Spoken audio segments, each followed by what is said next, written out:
Habibie yang menjadi kiper utamanya, baru M. Nizar. Dan ini di tim ini ada tim analisa ya yang melihat performan dari pemain dari tiap pertandingan. Oke. Nah, makanya ketika di semifinal dan final itu terlihat banget tim analisanya bekerja. Nah, di semifinal dan final hanya memasukkan Habibie sebagai jaga gawang. Artinya kan kalau di babak penyisihan tuh mereka bergantian. Oke. Habibie babak pertama, Nizar babak kedua, selalu bergantian. Tapi dari performnya Nizar lebih banyak kebobolan nih dibanding Habibie. Oh gitu. Nah, mungkin dari tim analisa akan melihat bahwa ini bagusnya Habibie nih sebagai mungkin pada saat itu top performanya lagi bagus. Makanya dimasukin di semifinal dan final. Nah, kemudian Coach Souto selalu menampilkan 4 pemain starter yang terus-menerus dimainkan di setiap pertandingan.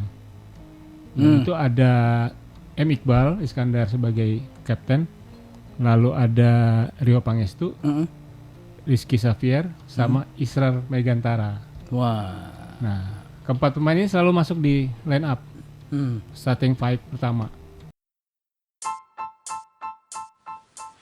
Coach to Coach Podcast adalah sebuah podcast yang isinya tentang olahraga futsal yang dimainkan di dalam ruangan 4 pemain dan 1 kiper.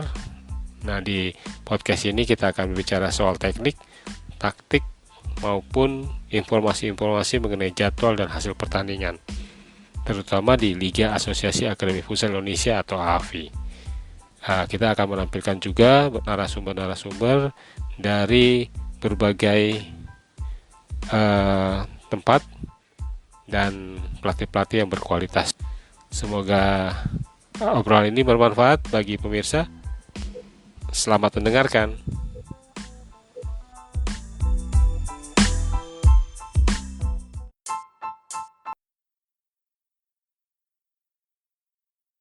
Selamat datang. Langsung ditodong, kita langsung ngobrol aja nih Sobat RPK karena ada berita yang sangat-sangat mengejutkan Sobat RPK ya. Tapi mengejutkannya gimana ini ya. Nanti Coach David yang akan cerita ya tentang timnas futsal di ASEAN Futsal Championship 2024. Mengejutkannya apa nih Coach? Iya, mengejutkannya memang ini terjadi di hari Jumat ya. Wow. Di hari Jumat itu kita tanggal 13 bukan ya? Bukan ya? Bukan tanggal 13. Di semifinal itu kita mengalahkan Thailand. Wih, semifinal kita mengalahkan Thailand. Iya, dan dengan itu Thailand itu kan jagonya futsal di ASEAN. Futsal di ASEAN. Bahkan dari perhelatan ini dia udah 14 kali juara. Iya, betul. Nah, di semifinal itu kita bisa mengalahkan Thailand dengan skor yang mencolok ya. Iya. Iya, 5-1. Tuan rumah juara bertahan dikalahkan 5-1 ya, Coach ya. Iya, betul. Terus kita masuk final kan ya pasti ya? Iya, masuk final. Dan ketemunya Vietnam karena di pertandingan sebelumnya Vietnam menang atas Australia. Wah. Itu juga skornya tipis ya. 5-4. 5-4 ya. Ini Vietnam juga negara kuat juga ya? Iya, dia salah satu negara yang Thailand dan Vietnam itu dua negara ASEAN yang pernah lolos ke Piala Dunia futsal. Wow, futsal ya. Dan Indonesia mengalahkan dua-duanya di tahun ini ya. Iya. Itu ceritanya gimana tuh, Coach? Ya, ini pastinya sangat membanggakan ya. Karena kita udah lama ya haus akan gelar juara. Dan kita udah buktikan ini di ASEAN, dimana mungkin ya kalau bilang diuntungkan, mungkin juga ada diuntungkan juga, karena kan kita masuk di grup B, di grup B itu cuma 4 peserta, dibanding grup A yang ada 5 peserta. Oh gitu. Tapi bukan itu saja, ya Thailand juga tidak menurunkan tim utamanya yang lolos di Piala Dunia, dia menggunakan tim B-nya. Ya, walaupun dibilang seperti itu, tapi tetap Thailand tuh bukan tim yang kuat ya. Siapapun yang main di tim Thailand itu bagus semua. Oke. Jadi tidak ada istilah orang wah karena tim B jadi kita menang, enggak. Tapi tetap kita udah ngalahin Thailand gitu. Artinya level kita udah di atas. Iya, udah rata lah dengan Thailand dengan ya. Thailand ya. Dan sangat-sangat jauh jaraknya 5-1 pada saat itu ya. Iya, dikalahkannya. Ini fenomena apa nih coach untuk tim kita sendiri nih, bukan Thailandnya? Ya, kalau dilihat memang tim kita ini kan memang walaupun kita hampir 1,5 tahun kita nggak ada kegiatan, tapi tim ini adalah tim yang memang dari beberapa tahun sebelumnya sudah kuat, itu sudah ada. Iya, ini ada 3 generasi di tim ini. Oh gitu. Dan tim generasi maksudnya generasi under 20. Oke. Ya, jadi ada 2 tim U20 yang tergabung di dalam Tim squad yang ini sekarang ya. ini. Oke. Ha-ha. Dan pada saat itu permainannya sangat apa ya? Sangat lebih baik Indonesia ya. Iya, iya. Tapi Indonesia sebelumnya sebenarnya lebih dikenal di kelas berapa sih nih kalau di ASEAN? Kalau di futsal memang kita termasuk papan atas ya. Oke. Favorit juga. Berarti ada 3 juga ya? Iya. Kita bertiga Vietnam memang Iya, ya. bertiga Vietnam. Tapi memang selalu Thailand juara ya. Iya, karena Thailand lebih dulu mengenal futsal. Itu yang jadi apa? Kekuatannya dia. Karena pelatihnya yang Thailand, Rodrigo itu juga beberapa tahun sebelumnya pernah ngelatih Thailand, terus pindah ke Jepang, balik lagi ke Thailand. Oh. Atau bahkan pernah ke Vietnam juga, terus balik lagi ke Thailand. Wah, iya. Apa spesialnya mengalahkan Vietnam di final? Ya, Vietnam, pasti spesial karena Vietnam ini sempat melewati kita. Oke. Ya, karena kan Vietnam sebenarnya ada di bawah kita sebelumnya. Tapi dengan keseriusan dia membangun tim futsal buat negaranya, itu di beberapa tahun terakhir tuh melewati kita, bahkan bisa lolos ke Piala Dunia. Nah, itu yang membuat kita, wah ini jadi tim kedua yang menyulitkan kita. Tapi dengan mengalahkan Vietnam di final itu artinya ya tim ini udah jadi rajanya ASEAN sekarang. Iya, betul. Ini fenomena apa nih sebenarnya Sobat RPK ya? Karena Ketua Umum Federasi Futsal Indonesia baru aja datang ke RPK di bawah Coach David. Terus nggak sampai 1 bulan tim futsal juara. Iya. Bukan main. Ini kalau dilihat dari persiapan sendiri sebenarnya ini apa ya? Mencukupi nggak sih Coach? Iya, persiapan juga cukup lama. Tapi yang kalau dilihat adalah faktor pelatih juga ya. Oke. Pelatih yang baru ini Hector Souto itu bukan pelatih yang benar-benar baru di Indonesia, tapi sudah pernah di Indonesia 2 tahun. Dia pernah 2 musim dia pernah menangani Bintang Timur Surabaya yang menjadi juara Liga Futsal Indonesia, dan itu dia banyak mengenal pemain-pemain Indonesia juga. Makanya di skuadnya dia juga selain pemain-pemain Bintang Timur Surabaya, dia juga menarik pemain-pemain yang klubnya juga nggak jauh dari Bintang Timur, kayak dari Black Steel Manokwari, dari Kancil Pontianak. Bahkan ada 1 pemain abroad kita yang dipanggil dari Gelang kalau nggak salah, dari Malaysia. Oh gitu ya. Dan kalau misalnya lihat materi pemainnya, benar-benar materi pemain yang dipilih. Ini dipilihnya nanti kayak gimana nih Sobat RPK, dari setiap lininya, skuadnya, setiap orang-orangnya nanti diceritain sama Coach David ya. Tapi sebelumnya Sobat RPK, seperti biasa yang mau tanya atau berkomentar tentang juara ASEAN Indonesia untuk futsal kali ini, silakan ya Sobat RPK ya, di 0815 1804-nya 3 kali.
episode 136D sahabat RPK.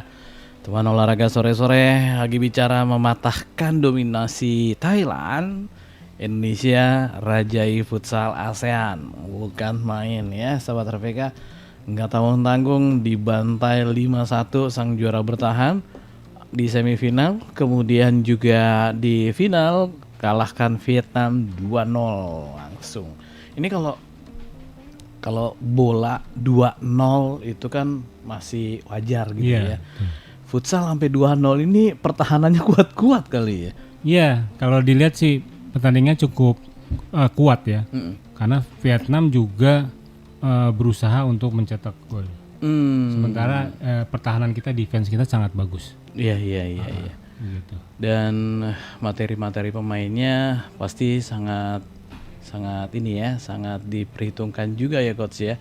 Karena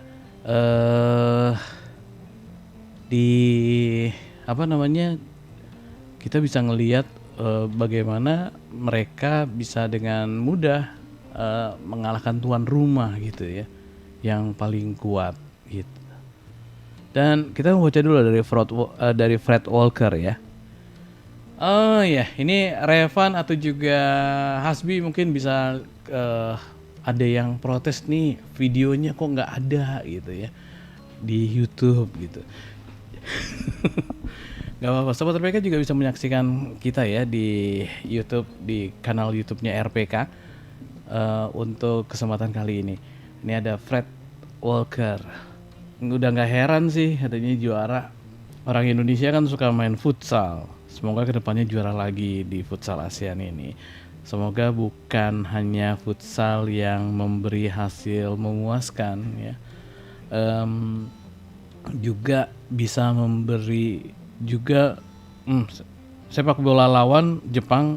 Semoga aja di Indonesia juga menorehkan 3 poin. Oh ini kalau sepak bola nanti lawan Jepang ya. Iya. Tapi kita bicara ini dulu materi dari ini coach, dari pemain-pemain kita. Iya. Dari materi pemain memang Coach Sauto ini menampilkan pemain-pemain yang dia mementingkan dari kekompakan ya. Kekompakan. Okay. Kekompakan tim. Ya terbukti kenapa Coach Sauto tidak memanggil setelah di TC. Dia bukan mencoret, artinya tidak memasukkan Andrian Sarutuboy pertama. Kemudian Samuel Amos. Itu dimana keduanya memang bagus dalam dribbling. Nah, kayaknya memang Coach Hector Sauto memang melihat ini kayaknya mesti kekompakan timnya dulu nih yang perlu diutamakan dibanding dengan individu. Makanya dua pemain ini tidak dimasukkan. Nah, kemudian Coach Sauto juga hanya membawa 2 kiper. Ya, tadinya ada Al-Bagir, kemudian ada M. Nizar dan Habibi. Oke. Nah, Al-Bagir nggak dibawa ke Thailand. Salah satunya karena Al-Bagir memang ada rencana pribadi sendiri, yaitu dia mau menikah. Nah, di Thailand? Enggak, di Indonesia. Oh gitu ya. Nah, mungkin itu yang membuat Coach Sauto nggak dimasukin dulu nih, karena mungkin terpecah konsentrasinya. Akhirnya dia masukkan Habibi dan M. Nizar sebagai jaga gawang. Dan terbukti memang Habibi yang menjadi kiper utamanya, baru M. Nizar. Dan ini di tim ini ada tim analisa ya yang melihat performan dari pemain dari tiap pertandingan. Oke. Nah, makanya ketika di semifinal dan final itu terlihat banget tim analisanya bekerja. Nah, di semifinal dan final hanya memasukkan Habibi sebagai jaga gawang. Artinya kan kalau di babak penyisian tuh mereka bergantian. Oke. Habibi babak pertama, Nizar babak kedua, selalu bergantian. Tapi dari performnya Nizar lebih banyak kebobolan nih dibanding Habibi. Oh gitu. Nah, mungkin dari tim analisa akan melihat bahwa ini bagusnya Habibi nih, sebagai mungkin pada saat itu top performanya lagi bagus, makanya dimasukin di semifinal dan final. Nah kemudian Coach Souto selalu menampilkan 4 pemain starter yang terus-menerus dimainkan di setiap pertandingan. Itu ada M. Iqbal Iskandar sebagai kapten, lalu ada Rio Pangestu, Rizky Xavier, sama Israr Megantara. Wah. Nah, keempat pemain ini selalu masuk di line up starting five pertama dari penyisian sampai lawan semifinal lawan Thailand. Lalu di setiap pertandingan itu bagusnya kita punya man of the match yang berbeda-beda ya. Oh gitu ya? Iya. Kayak misalkan Romi Humandri. Humandri ini jadi man of the match tuh pada saat semifinal. Enggak, lawan Myanmar kalau nggak salah. Oh. Iya. Iya, lawan Myanmar itu dia jadi man of the match gitu. Yang membuka lawan Australia juga. Australia jadi man of the match. Dia jadi membuka keran buat kemenangan tim Indonesia. Lalu Wendy Bryan juga di waktu lawan Myanmar juga jadi man of the match-nya. Nah, lalu di semifinal atau pas di final ya kelihatan Coach Souto dengan tim analisa itu menampilkan starter yang berbeda nih di final. Dia menampilkan pemain-pemain yang man of the match di setiap pertandingan. Ya seperti Wendy Bryan jadi starter, kemudian ada Evan Somilena starternya, lalu Romi Humandri jadi starter, kemudian M. Iqbal tetap sebagai kapten sebagai starter. Jadi tim ini bekerja gitu. Oke. Ini kalau ada omongan dari Gustosi, pelatih dari Vietnam bilang soalnya Vietnam mainnya lebih banyak dari Indonesia. Itu mempengaruhi? Iya, pengaruh juga. Karena juga, di grup A itu kan ada 5 peserta ya. Berarti dia 4 kali main. Sementara kita di grup B 4 peserta jadi 3 kali main. Ya ada benarnya juga apa yang dikatakan Gustosi karena kan mainnya berturut-turut. Tapi ada yang perlu lihat juga bahwa di Vietnam juga ada 1 hari istirahat. Dan sementara Indonesia main berturut-turut dari tanggal 4, 5, 6. Tapi memang kita diuntungkan karena Vietnam ketika lawan Australia dia harus bermain ekstra keras dan baru bisa menang setelah menit-menit akhir. Jadi ya bisa jadi kalau kita lihat pemainnya udah banyak yang ditambel-tambel kakinya ya. Oh gitu ya. Wah, tapi memang jadi suatu kebanggaan. Ini pengaruhnya untuk peringkat di FIFA-nya futsal ini gimana nih? Ya, ini kita berpeluang naik ya untuk di ranking yang di FIFA ya. Itu bisa kemungkinan tuh ada dapat 16 poin ya. 16 poin tuh berarti kita bisa loncat naik ke urutan dari 28 kita ke urutan 24. Dari 28 ke 24. Itu di dunia.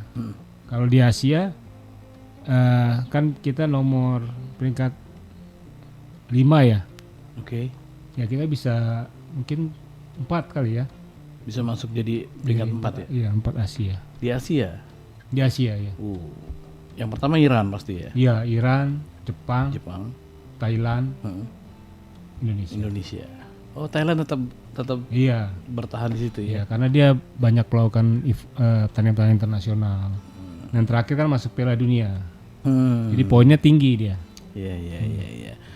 Ya, semoga kita juga bisa ke sana ya Coach ya. Iya. Dan Sobat RPK kita lanjutin lagi ya nanti setelah yang disiapkan Revan dan juga di Sobat RPK, Argo masih menemani Sobat RPK bersama dengan Revan, ada Erik juga.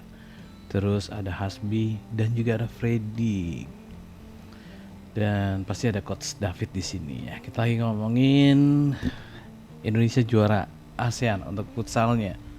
Ini untuk ceweknya kapan ya Coach ya? Iya. Kan ini cowok ya? Iya. Wah pasti ada dong yang untuk futsal ceweknya.